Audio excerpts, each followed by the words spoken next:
Say, Grandma, is there anything you would want to do if you turned young again? We were poor as a young couple and couldn't even get us a honeymoon trip, said Shouzou Saitou, apologizing to his wife, Ine. But she was fine, knowing just being able to talk to him nonchalantly like this was more than enough for her.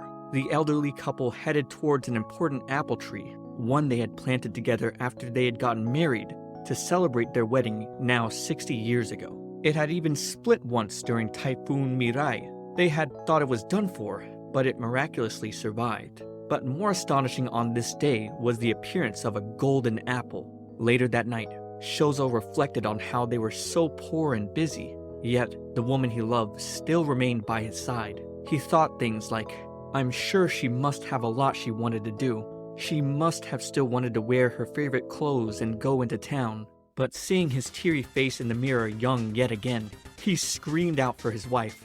Running into their room, he found his lovely woman the same way. The two blushed as he set her down the bed and told her, we're going on a honeymoon trip.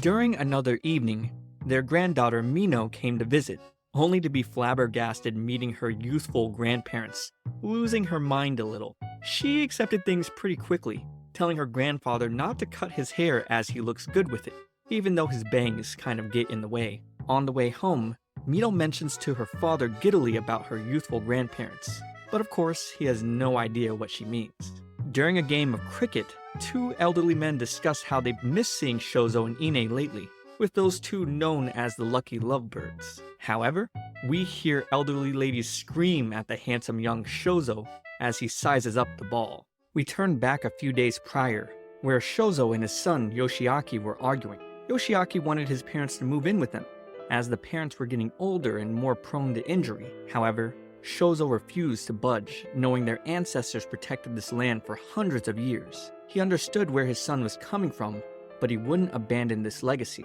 Ine apologized to her daughter-in-law Kaede for having to hear their husbands argue while they did the dishes. But Grandma Ine felt perfectly fine, as long as she could stay by her husband's side. Back to the present, Kaede came over to bring ingredients Ine had asked for, only to be met with her father-in-law, kindly mentioning Ine is at a community center meeting right now, and now totally confused with this being the first time she's seeing Shouzou young.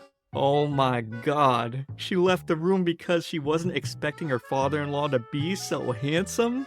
This is getting a little spicy. Spicy enough that Ine has bad feelings all the way at the community center. Later, Yoshiaki had a bit of a headache, trying to comprehend the magic that had occurred to his parents. Now he knew what his daughter Mino meant when she said she was playing boyfriend and girlfriend with Grandpa. She nervously explained to her father, I mean, unlike you, he's so kind. He got the vibe. It was truly heaven on earth, so... Mino then explained her secret technique, Grandpa Barrier, to which Shouzou lovingly tells her she's getting too clingy. But Kaede scolds her, saying granddaughter ex-grandpa is forbidden even in fiction. With Yoshiaki's wife and daughter kind of fighting over Shouzou, Ine tells him they need to talk later, with a slap. As they say their goodbyes for the evening, Ine pats her son's head, wondering if he's working too hard at work these days, which takes him back to his childhood, getting praised by his mother. At a meeting for the Intertown Sports Festival, Southtown meets, worried they'll lose the event. But upon seeing the absolutely jacked Shouzou, they begin their praises of him, knowing he can lead them to victory. On the day of the festival, Northtown comes over to intimidate Southtown, knowing all the members from Southtown could barely participate with all their members above the age of 50. Northtown was counting their victory on Shota Igarashi, a second year in high school who's part of the soccer club, and Daiki, a high school third year and captain of the baseball team. However, with the arrival of the Saitou couple, things got serious. During the first match, even with Shouzou's help, Northtown was on the verge of losing. However, with Ine giving a cheer to her husband with pom-poms, he miraculously got amped and took a victory for Southtown, even if Ine got a little embarrassed. The next event is a three-legged baton race with the Igarashi brothers taking the lead. As they've been playing sports together for over 10 years, the two know each other's quirks more than anyone. Unfortunately for them, the moment the Saitou couple gets the baton, having been together now for 70 years, Shozo can adjust his running perfectly to match his wife, and the two claim an easy victory.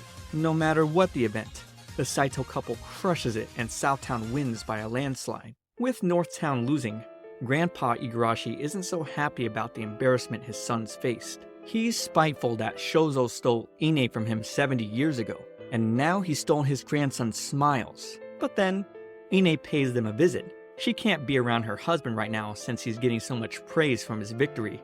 He's surrounded. So, she decided to share lunch with the Igarashis. As they enjoyed lunch, Grandpa Igarashi noted his wife, who passed away 3 years ago, as self-centered for leaving their cute grandsons behind.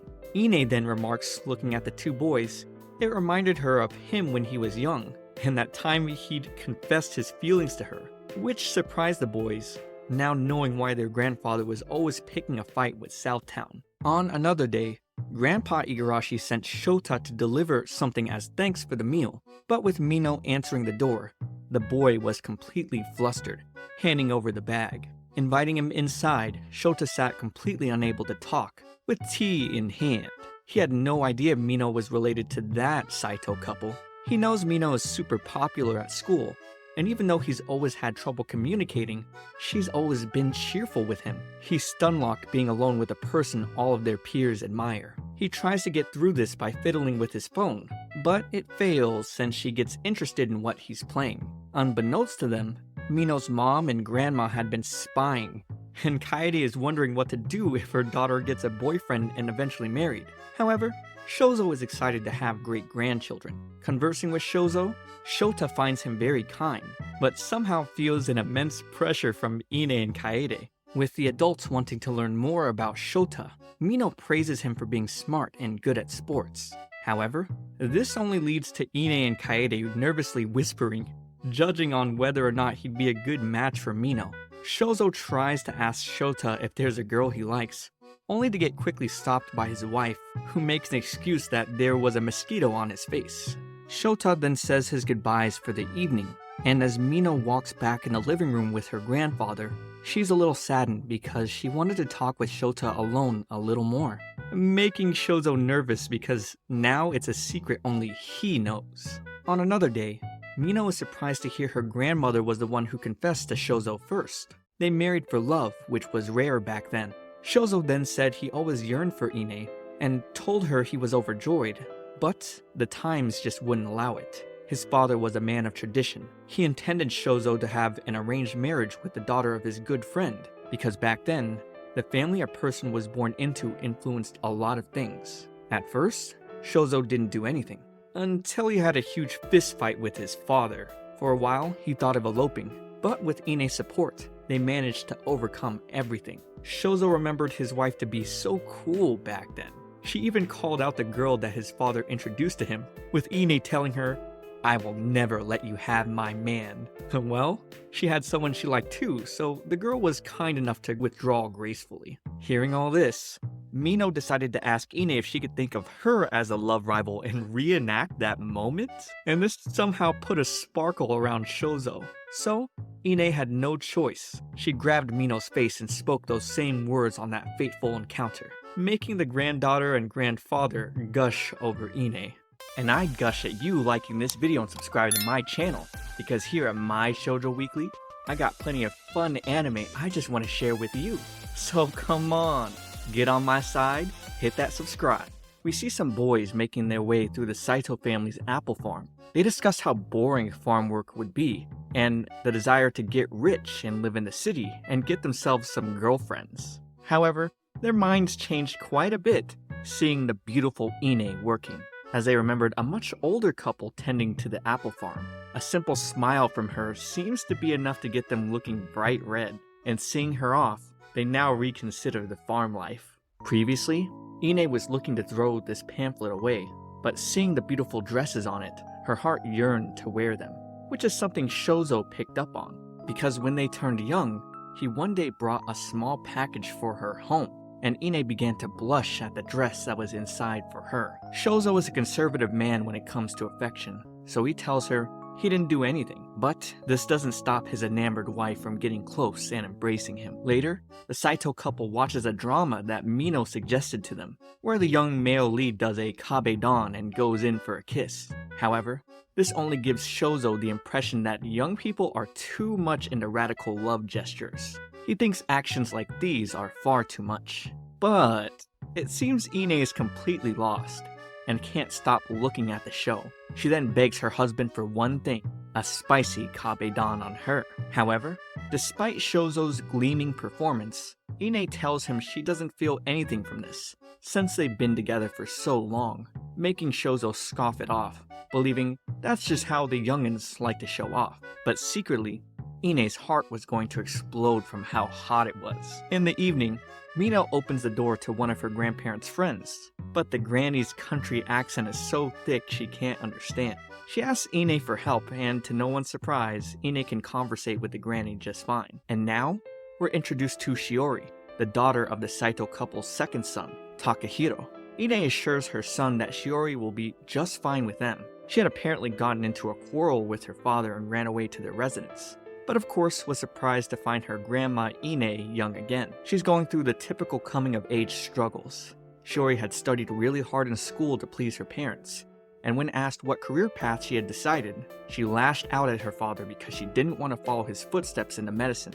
She felt alone, she felt like she had no one, felt like an idiot for trying. However, Ine comforted her teary-eyed granddaughter. We flash back to when Ine had asked her what she wanted to be in the future, to which Shiori responded with glee that she wanted to become a doctor to help keep her grandmother Ine in good health. Despite the immense amount of pressure Shiori felt as she got older, Ine told Shiori she'd always be her irreplaceable grandkid. Even in their earlier days, it seems Ine was quite sickly often, even having to forego planned vacations because of it. Her husband refused to go without her, as he wanted to see her in a swimsuit to show it off to the guys. My man. Looking at a swimsuit magazine, Ine thought the youngins exposed their skin far too much. However, she wondered what she should wear to please her beloved. She thinks he's a pervert, so of course he'd want to see a lot of her skin. But maybe she should just wear the dress he bought for her to the beach to be more modest. However, Shiori told her not to overthink it. Sometime later, Ine stares at her glasses as it seems she doesn't need them anymore. Guess her eyes turned young too.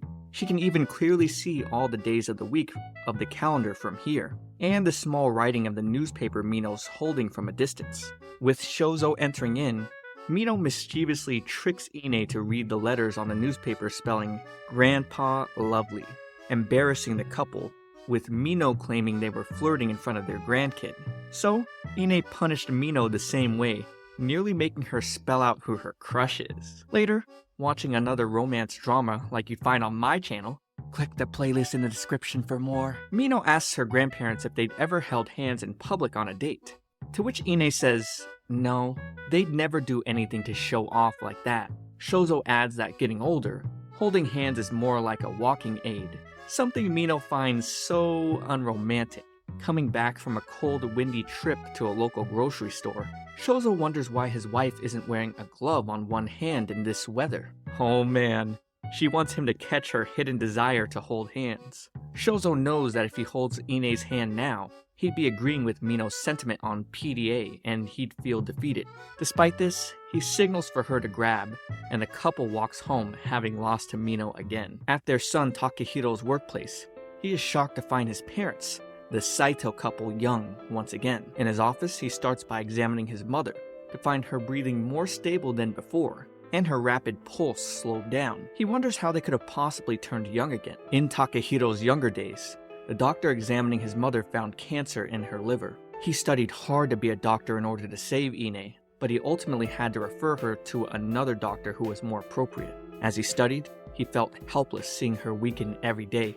Regardless, Ine always treated him with love and care. After his parents left the office, Takahiro wept in joy, even though he wasn't the one able to save her.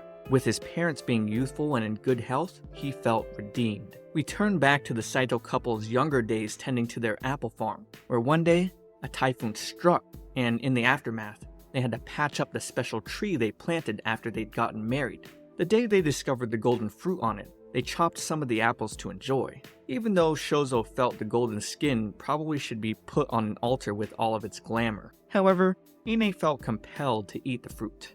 After eating it, Ine found the sands of time had reversed on her, a dream that both of them seemed to have. On the day of their 58th marriage anniversary, Ine asked if there's anything special her husband wanted to eat. Despite telling her no, the usual would do, Ine secretly made red rice for them last night. Only, she was surprised to find 2 cakes Shouzou secretly had made for them to celebrate the occasion as well. The two had a scuffle over trying to surprise each other, making Ine ask why she was stuck with such a liar husband. She wondered if he did the same to Mino, to which he softly responded, not with his kids or grandkids. She's the only one so special that he'd lie just to spoil her with his love. A love that the couple enjoyed as they ate together for their anniversary. It's a relaxing day of cleaning for the Saitou couple. The two discuss Ine's short time attending an all-female high school in Tokyo. Sadly, she ended up stranded on the roadside after the war and came back to the countryside. She wasn't a fan of getting muddy working the farm life, but after meeting Shouzou, she realized getting dirty wasn't so bad after all. Later, Shiori brings a PlayStation over, something that the elderly couple doesn't understand so well. The only games Shouzou knows are Menko, Begoma, and Tag, so seeing the on-screen Resident Patty 3 was a shock for him. The two take the game a little too literally, not understanding repeating NPC dialogue or that looting items in the game isn't a criminal offense. Shiori couldn't help but feel her grandparents were having a hard time, but soon, they get the hang of things, delivering headshots to the zombies and chainsawing them apart as a team. A few days later, they even got all of the trophies. Mino eventually makes it to the house and Shiori seems pretty nervous with her arrival, but she can't stop Mino's affectionate love for her. Mino wonders why Shiori is being so harsh, trying to shove her off, considering they used to play together all the time. Despite Shiori saying that was all in the past, Mino brings up the fact that Shiori always loved their grandpa and grandma. That's why she's here now. However, with Shiori being rebellious, she remarks she doesn't. And oh man, she said it right in front of Shouzou, and he's not taking it so well. But Shiori owns up to it, saying it was just a figure of speech and she doesn't want her grandpa to hate her, cheering Shouzou right up. In a dream, Shouzou meets with the sands of time again. He reflects on the fact that he and his wife have been enjoying their time being young again. There's a lot he still wants to do for her, like their honeymoon trip to Atami.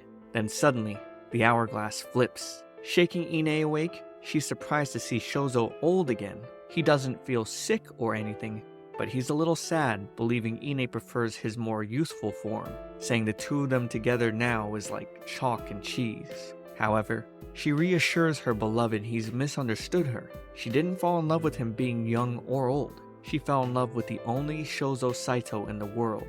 To her, nothing's changed between them. He realizes she's right. He began to think getting older again was bad, but that would be disrespectful to the life they walked through together. He promises that they'll still go on their vacation, just like this, and seeing his eyes of determination, Ine feels the spark from the man she loves. At Takehiro's office, it seems Shouzou retained a lot of his muscle from his youthful form, yet his son reports Shouzou's kidney and liver are showing signs of aging, so he shouldn't overwork himself. Between just Ine and Takehiro, there are still other good things to report though, like Shouzou's body function seems to recover more than before he turned young. However, Takehiro worried more about Ine, considering she had the body of a healthy person in their 20s. He wonders how much longer she'll live. She doesn't fear her own death much, but at this rate, Shouzou will most likely be the first to go.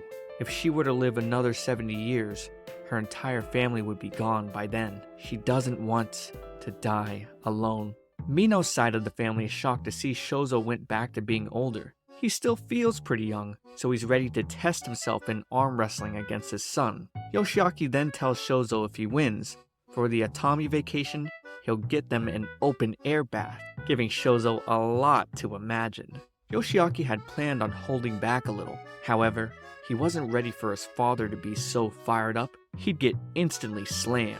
Since turning older, shopping around with Ine, Shouzou doesn't feel so good about how people look at them. A store clerk comes by, asking if he's looking for a present for his granddaughter. Feeling embarrassed, he almost goes along with it, but Ine stopped him, proudly saying this man is her husband. She understands why Shouzou would want to lie, but she doesn't want to be anything to him but his wife. Ine's favorite snack is mame daifuku, a rice cake filled with red bean. Since they turned young again, they've eaten a lot of them together, but lately, she stopped eating them in front of Shouzou. With him being old again, he's afraid of getting diabetes, so he's personally not eating them. But he still wants her to enjoy them. With Shouzou tucked in bed, Ine begins eating her treats, as she doesn't want him to feel bad since he's back to watching his health, only to find he's right behind her. She gets flustered, saying she wasn't trying to enjoy the mame daifuku behind his back. However, Shouzou tells her she's got it wrong. Seeing her happy while eating these is the best medicine for him. So, she munches it right in his hand, and the two enjoy a midnight snack together. After Ine's parents had passed and she lost her home, she went to live with her mother's relatives and work for them. When her father was still alive, he was very wealthy. Since he had acted arrogantly toward her mother's family, Ine's relatives often avoided her. The first issue was her relatives had a thick country accent she couldn't understand, and her speaking the Tokyo dialect made her peculiar to them. She even got made fun of for it. Ine felt so uncomfortable living there, so after she finished work for the day, she'd often spend her time at a local shrine, where one day she met Shouzou. While chatting for the first time, her stomach began to rumble. He tried offering her food, but with her being isolated living here, she thought it would be a bad idea with all the rumors of her floating around. However, Shouzou didn't know who she was or where she was from. He just didn't want to see her hungry, leaving her with the food while he took off. Shouzou would visit the shrine to see Ine after work, day after day. He kept trying to talk with her, despite her trying to push him away. She thought Shouzou lacked stability and didn't seem like he attended school properly. She was still curious though, to see if he'd be able to melt her frozen heart.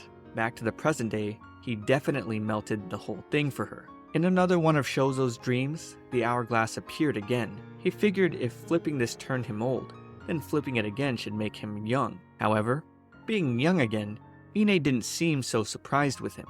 She was more concerned they might never age or die, but Shouzou calmed her, telling her the sands were flowing out of their hourglasses. No matter what, they'd run out of time at some point. He believes the two of them only had a few years left. He promised Ine she's the one he'd never leave behind, and with her eyes filled with tears, the two embraced, knowing they'd gracefully go together. Alright, what a heartfelt ending to this episode. Subscribe for next week's, and also, watch this next video. It's me, ComfyTea. I'll see you all in the next one.